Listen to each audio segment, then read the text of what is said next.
పల్లవి ప్రశాంత్ పై పోలీసులు ఆగ్రహంగా ఉన్నారా? పల్లవి ప్రశాంత్ సోదరుడిని ఇప్పటికే పోలీసులు అదుపులోకి తీసుకున్నారా అంటే అవుననే సమాధానం ఇస్తున్నారు కొంతమంది సినీ రాజకీయ విశ్లేషకులు. ఇక ఇదే అంశానికి సంబంధించి మనతో మాట్లాడేందుకు ప్రముఖ సినీ విశ్లేషకులు రాహుల్ అయ్యర్ మనతో ఉన్నారు. ఆయనతో మాట్లాడు. రాహుల్ అయ్యర్ గారు నమస్తే అండి. నమస్కారం అండి Krishna garu. Bigg Boss so winner Bigg Boss winner Prashanth పైన పోలీసులు ఆగ్రహంగా ఉన్నారా? వాళ్ళ తమ్ముడిని ఇప్పటికే పోలీసులు అదుపులోకి తీసుకున్నారా అంటే ఏం చెప్తారు? ఆగ్రహంగా ఉన్నారా, ఆ ఆ, అదుపులోకి తీసుకున్నారా అనే దానికన్నా కూడా ఆ రోజు మనం జరిగిన ఒక సంఘటన గురించి మాట్లాడుకుంటే, ఆల్రెడీ బయట విన్నర్ అయిపోయిన తర్వాత బయట Pallavi Prashanth fans, other contestants fans గొడవ పడడం జరుగుతున్నప్పుడు పోలీస్ వాళ్ళ యాజమాన్యము, బిగ్ బాస్ యాజమాన్యము అంతా కలిసి పల్లవి ప్రశాంత్ కి చెప్పి లా అండ్ ఆర్డర్ ప్రాబ్లం వస్తుంది, మీకే ప్రాబ్లం అవుతుంది, ఘర్షణలో మీకేమైనా అవుతుంది అని చెప్పి అతన్ని సీక్రెట్ మార్గం గుండా పంపించేశారు. మీరు వెళ్ళిపోండి, అంతా సద్దుమణిగాక తర్వాత మళ్ళీ చూడొచ్చు అని చెప్పారు.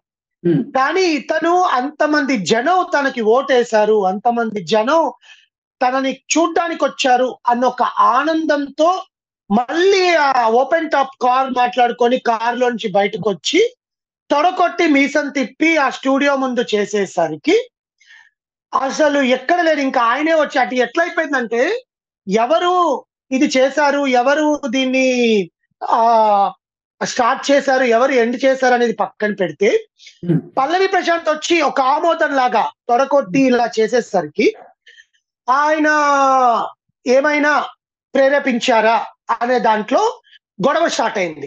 దాంతో పోలీసులు వచ్చి అతన్ని వెంబడించి, ఆపండి సార్, వద్దు, మీరు వెళ్ళిపోండి, మీకే ప్రాబ్లం అవుతుంది, మీరు కారు వెనక్కి వెళ్ళిపోండి, మళ్ళీ ఎందుకు వచ్చారు అంటే, అన్నా నేను రైతు బిడ్డని, నన్నెందుకు ఆపుతున్నారు, నన్నెందుకు మీరు కట్టడి చేస్తున్నారు, నా కోసం జనాలు వచ్చారు, నేను మాట్లాడాలి వాళ్ళతోటి అని పోలీసుల మాటలు కూడా వినకుండా పెడచెవిన పెట్టి వచ్చేసరికి అక్కడ జరిగింది ఏంటి, ఎవరికి నష్టం జరగకుండా గవర్నమెంట్ వాహనాలకి నష్టం జరిగింది.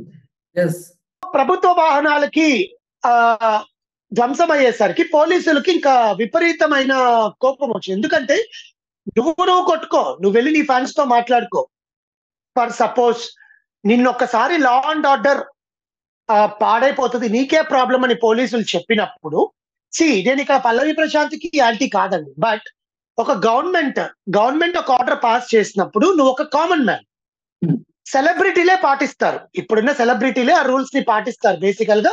ఎందుకంటే మనకు హాని జరుగుతుందేమో, ఎంత పెద్ద ఫ్యాన్స్ ఎన్టీఆర్ గారు కానీ మన ప్రీ రిలీజ్ ఈవెంట్స్ లో చూస్తున్నప్పుడు చాలా మంది ఫ్యాన్స్ ని వీళ్ళే చెప్తారు, మీరు జాగ్రత్తగా ఇంటికి వెళ్ళండి, మీరు నా కోసం వచ్చారు కానీ కొట్లాట చేయొద్దు. ఇతను ఈ స్టేట్మెంట్లు ఏమి ఇవ్వకుండా ఆ ఆనందంలో, ఆ తొందరపాటులో చేసిన తప్పిదం ఇది తిరిగి రావడం. రెండోది ఏం జరిగింది, తను వచ్చి అక్కడ మీరందరూ ఇళ్ళకి వెళ్ళిపోండి, నేను మళ్ళీ ఒక గ్రౌండ్ తీసుకొని ఫ్యాన్స్ మీట్ పెడతాను, లేకపోతే మా ఊర్లో ఒక పొలంలో పెడతాను ఫ్యాన్స్ మీట్, మీరు వద్దు, ఇట్లా కొట్టుకోవద్దు, వేరే వాళ్ళకి అన్యాయం చేయొద్దు, నాకు కూడా ఇబ్బందులు తెచ్చి అని చెప్పకుండా ఓపెన్ టాప్ ఇచ్చి ర్యాలీ చేశాడు. ర్యాలీకి పర్మిషన్ తీసుకోవాలి ముందు, ర్యాలీకి తను పర్మిషన్ తీసుకోలేదు. సెకండ్ థింగ్, పోలీసులు వద్దు అన్నా కూడా తను మళ్ళీ వచ్చి రిటర్న్ వచ్చి మరి ఇది జనాలకి దాన్ని ఏమంటారు, ప్రేరేపించడం అంటే వాళ్ళు అనుకున్న దానికి ఇంకా ఈయన మద్దతు తెలపడం. దానివల్ల ఏమైపోయిందంటే అంతే రెచ్చగొట్టడం అనొచ్చు, అంతే, ప్రయత్నం అని కాదు, అతను అది అతని ఆనందం. ఇంతమంది జనాలు ఒక మనిషి కోసం రావడం ఏంటి, ఏదో వీడియోలు చెప్పుకుంటూ, ఏదో వీడియోలో చూసుకుంటూ సింపతి అని అంటున్నారు కానీ, బట్ అది అతని స్టైల్, అతని స్ట్రాటజీతో తను బిగ్ బాస్ లోకి వెళ్ళాడు. నిజంగా బిగ్ బాస్ లో తను నాటకం ఆడాడా లేకపోతే జెన్యూన్ గా ఉన్నాడా పక్కన పెడితే తను గెలిచాడు. గెలిచి బయటకు వచ్చాక దాన్ని కొన్ని రోజులు కంటిన్యూ చేస్తుంటే బాగుండేది. బయటకు రాగానే ఏమైపోయింది, మన ఒరిజినల్ క్యారెక్టర్ బయటకు వచ్చేసింది. అది ఆబ్వియస్ గా వస్తుంది ఎవరికైనా. అది విన్నర్ తో వచ్చిన గర్వం అనుకోవచ్చు, యాటిట్యూడ్ అనుకోవచ్చు, ప్లస్ నన్ను ఎవడు ఆపేది, ఇంతమంది జనం ఉన్నారు, నాకు ఒక సీఎం కి కూడా లేరంత జనం ఉన్నారు అన్నట్టు. దీంట్లో అతను కొన్ని వ్యాఖ్యలు చేయడం ఇబ్బందికరంగా అనిపించింది. బికాస్ పల్లవి ప్రశాంత్ నిజంగా ప్రేమించే వాళ్ళు కూడా ఏంటి తను ఇలా మాట్లాడుతున్నాడు, అది ఏమైనా అలసిపోయి మాట్లాడుతున్నాడా లేకపోతే పొగరుతో మాట్లాడుతున్నాడా, లేకపోతే ఇరిటేషన్ వచ్చి మాట్లాడుతున్నాడా? అతను పోలీసులకి చెప్పిన విధానం కరెక్టే. నా కోసం ఇంతమంది జనం వచ్చారండి. ఎందుకండి ఆపుతున్నారు? అది ఇది అని. బట్ నువ్వు కూడా పోలీసుల మాట విని, సరే వినలేదు వచ్చావు. అక్కడ వచ్చాక ఒక లా అండ్ మైక్ ఆర్డర్ ఇష్యూ జరుగుతున్నప్పుడు పోలీసుల మాట విని వారితో వాదించకుండా ఉంటే బాగుండేదేమో. కానీ పల్లవి ప్రశాంత్ అక్కడ మెచ్యూర్డ్ గా బిహేవ్ చేయలేదు అంటూ కూడా కొంతమంది ఆరోపణలు చేస్తున్నారు పల్లవి ప్రశాంత్ మీద. ఆబ్వియస్ గా అండి. He did not behave matured గా అయితే తను బిహేవే చేయలేదు. ఎందుకు అనేది ఈజీగా తెలిసిపోతది. ఎందుకంటే ఒక పోలీస్, ఒక గవర్నమెంట్ వచ్చి బాబు నీకే ప్రాబ్లం అవుతుంది. నిన్నే ఏమైనా కొడతారేమో, నీకే ఏమైనా జరగచ్చు. నువ్వు వెళ్ళిపో. మేము చూసుకుంటాం. నువ్వు తర్వాత మాట్లాడుకో. నువ్వు మీడియాకి రా, ఫోన్ తీసుకో. ఆ రోజు నైట్ ఇంటికెళ్ళాక ఒక ఫోన్‌లో ఇన్‌స్టాగ్రామ్ లో లైవ్ తీసుకో. నా కోసం ఇంతమంది వచ్చారు. నా కోసం ఇంతమంది వచ్చి ఇబ్బందులు పడ్డారు. ఇందులో ఇంకొక క్షమించరాని ఒక నేరం ఏంటంటే అతను చేసింది, అదర్ కంటెస్టెంట్స్ 105 రోజులు వాళ్ళతోనే ఉన్నావు నువ్వు. వాళ్ళతో నీకు లోపల అన్నా అనుకుంటూనే ఇన్ని చేసావు. అదర్ కంటెస్టెంట్స్, ఫీమేల్ కంటెస్టెంట్స్ మీద కూడా దాడి జరిగినప్పుడు మన మీడియా ప్రతినిధులు వెళ్లి అడిగితే, నాకు తెలీదు, నేను చూడలేదు అన్నాడు. అప్పటికే ఇన్‌స్టాగ్రామ్ లోను, సోషల్ మీడియాలోను మొత్తం వైరల్ అయిపోయింది. అశ్విని గారు వీడియో పెట్టారు. గీతూ రాయల్ వీడియో పెట్టింది. అమర్‌దీప్ గారి కారులో ఇలా చేశారు. ఇన్ని జరుగుతున్నప్పుడు నా ఫ్యాన్స్ నన్ను రైతు బిడ్డగా నన్ను గౌరవించారు. నన్ను గౌరవించినప్పుడు నా మాట విని మీరందరూ ఇళ్ళకెళ్ళిపోండి అంటే వెళ్ళిపోతారు కదా! అవును. ఇదొకటి చేయలేదు. సరే, నువ్వు పోలీసుల మాటని ఉల్లంఘించి వచ్చావు అక్కడికి. వచ్చినప్పుడు నీ చేతిలో మైక్ ఉంది గదా! మైక్ తీసుకొని మీరందరూ ఇళ్ళకెళ్ళిపోండి. నేను ఒక పలానా గ్రౌండ్‌లోనో లేకపోతే గజ్వేల్ మా గ్రామంలోనో నేను పొలంలో రండి అక్కడ కలుస్తాను అంటే మీ ఊర్లో ఏమైనా కొట్టుకొని చావచ్చు. మధ్యలో ప్రభుత్వ వాహనాలు ఏం చేసాయి? దాంట్లో బస్సుల్లో 10H అండి. సికింద్రాబాద్ టు కొండాపూర్ ఎళ్ళే బస్సుని ధ్వంసం చేశారు. అంటే రాత్రి 10:30 అప్పుడు దాంట్లో ఇంకా ప్రయాణికులు ఉన్నారు. ట్రావెల్ ఎళ్తున్న బస్సు అక్కడ ట్రాఫిక్ వల్ల ఆగిపోతే దాన్ని పగలగొట్టారు. ఆ ఇందిరానగర్ చెడాక్ దగ్గర. సో, గవర్నమెంట్ వాహనాలు ఏం చేసాయి మధ్యలో? ధ్వంసం చేసే ప్రయత్నం చేశారు. మీడియా వాళ్ళ మీద రాళ్లు రువ్వారు. పోలీసుల మీద రాళ్లు రువ్వారు. అక్కడికి వచ్చినటువంటి పబ్లిక్ ని ఇబ్బంది పెట్టేటువంటి ప్రయత్నం చేశారు. వీటన్నింటి మీద అసలు ప్రతి పోలీసులు ఒక్క ఆడపిల్లనండి. ప్రశాంత్ అలాగే ప్రశాంత్ ఫ్యాన్స్ మీద కూడా ఆగ్రహంగా ఉన్నారంటూ ఆ ఆగ్రహానికి లోనైనట్లుగా కూడా చాలా మంది చెప్తున్నట్లుగా మనకు ఉన్నటువంటి సమాచారం మనం చూసుకుంటే దాని ప్రకారమే పల్లవి అయితే ఉన్నారో వాళ్ళ తమ్ముడిని లేకపోతే వాళ్ళ సోదరుని అదుపులోకి తీసుకున్నారు, విచారిస్తున్నారంటూ కూడా వార్త బయటకు వచ్చింది. దాన్ని ఎలా చూడొచ్చు అనేది. యాక్చువల్ గా అక్కడ జరిగిన సంఘటన వలన పోలీసులు కేసు అయితే నమోదు చేశారండి. It's law and order problem వల్ల కొన్ని సెక్షన్స్ కింద కేసు అయితే నమోదు చేశారు. ఎఫ్ఐఆర్ కూడా మనకు బయట యూనో పేపర్ లో చూపించడమో లేకపోతే సోషల్ మీడియాలో చూడడం జరుగుతోంది. అది ఎంతవరకు, ఎందుకంటే ఎఫ్ఐఆర్ కాపీ బయటకు రావడం అనేది అది ఎంతవరకు కరెక్టో మనకు తెలియదు. కానీ జూబ్లీహిల్స్ పోలీస్ స్టేషన్ లో అయితే పల్లవి ప్రశాంత్ అండ్ వాళ్ళ అనుచరుల మీద కేసు నమోదైనట్టు మాత్రం సమాచారం తెలుస్తోంది. దీని మీద పోలీసులు ఎటువంటి యాక్షన్ తీసుకోండి. బికాజ్ ఇప్పుడు అతను ఒక కామన్ మ్యాన్ కాదు, ఒక సెలబ్రిటీ లాగా ట్రీట్ చేస్తున్నారు. సో అతనితో మాట్లాడతారా లేకపోతే ఏం చేస్తారా అనేది మనం తెలియాలి. ఇందులో రెండో విషయం మీరు ఇందాక చెప్పింది ఏంటంటే వాళ్ళ తమ్ముళ్ళైనా ఎవరినైనా అరెస్ట్ చేశారా, అదుపులోకి తీసుకున్నారా అంటే విచారించడం కోసం తీసుకొని ఉండొచ్చు, పిలిచి ఉండొచ్చు.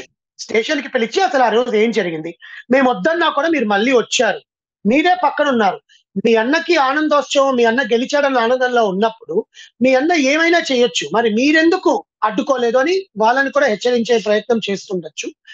ఇందులో నిజానిజాలు పక్కన పెడితే it's a completely now became a law and order issue.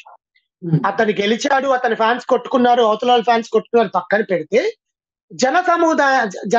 జనాలు తిరుగుతున్న రోడ్డు మీద జరగడం అనేది ఇది ప్రమాదం. ఎందుకంటే దాంట్లో ఆడవాళ్ళకి ఇబ్బంది కలిగింది. అదే రోడ్లో ఇందిరానగర్ నుంచి జూబ్లీహిల్స్ వెళ్లే రోడ్లో అన్నపూర్ణ 7 ఎకరాల నుంచి బయటకు వచ్చి వెళ్లే దాంట్లో ఆడవాళ్ళకి ఇబ్బంది జరిగింది. మీడియా ప్రతినిధులకి చాలా ఇబ్బంది జరిగింది. అక్కడికి వచ్చి చూడడానికి వేరే కంటెస్టెంట్స్ ఫ్యాన్స్ కూడా ఇబ్బంది జరిగింది.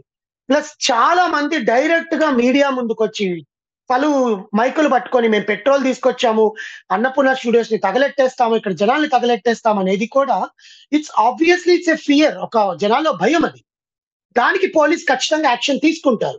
ఎందుకంటే నువ్వు నీ వల్ల తెలుసో తెలియకో లేకపోతే కావాలనో కొన్ని కాకుండానో జనాలకి ఇబ్బంది జరిగింది. దాంట్లో ఎవరికి ఇబ్బంది జరిగింది ముఖ్యంగా? పోలీసులకి. ఎందుకంటే పోలీస్ వ్యాన్ కూడా ధ్వంసం చేశారు. ఇట్స్ ఏ పక్కా దానికి పేరేంటి? పల్లవి ప్రశాంత్. ఎందుకంటే పల్లవి ప్రశాంత్ ఫ్యాన్స్ కొన్ని వేల మంది ఉంటారు. దాంట్లో ఎవరిని పట్టుకుంటారు? పట్టుకో సీసీ కెమెరాలు ఎన్నున్నా కూడా దాంట్లో వీడెవరు అనేది పట్టుకోవడానికి టైం పడతది. సో, వీళ్ళు వీళ్ళొచ్చిన సమాచారం ప్రకారం ఏంటంటే, వాళ్ళ అనుచరులు, వాళ్ళ సహోదరులు ఎవరైతే ఉన్నారో వాళ్ళే ఇలాంటివి చేయించారన్న ఒక ఇన్ఫర్మేషన్ కూడా పోలీసులు ఇన్వెస్టిగేషన్‌లో తెలిసింది కాబట్టే వాళ్ళ తమ్ముళ్ళని పిలిచి విచారిస్తున్నారు. వాళ్ళ తమ్ముళ్ళని, ఫ్రెండ్స్‌ని, వీళ్ళని, వాళ్ళని. సో, దీన్ని బట్టి పల్లవి ప్రశాంత్‌కి ఏమైనా ప్రాబ్లమ్ అవుతుందా?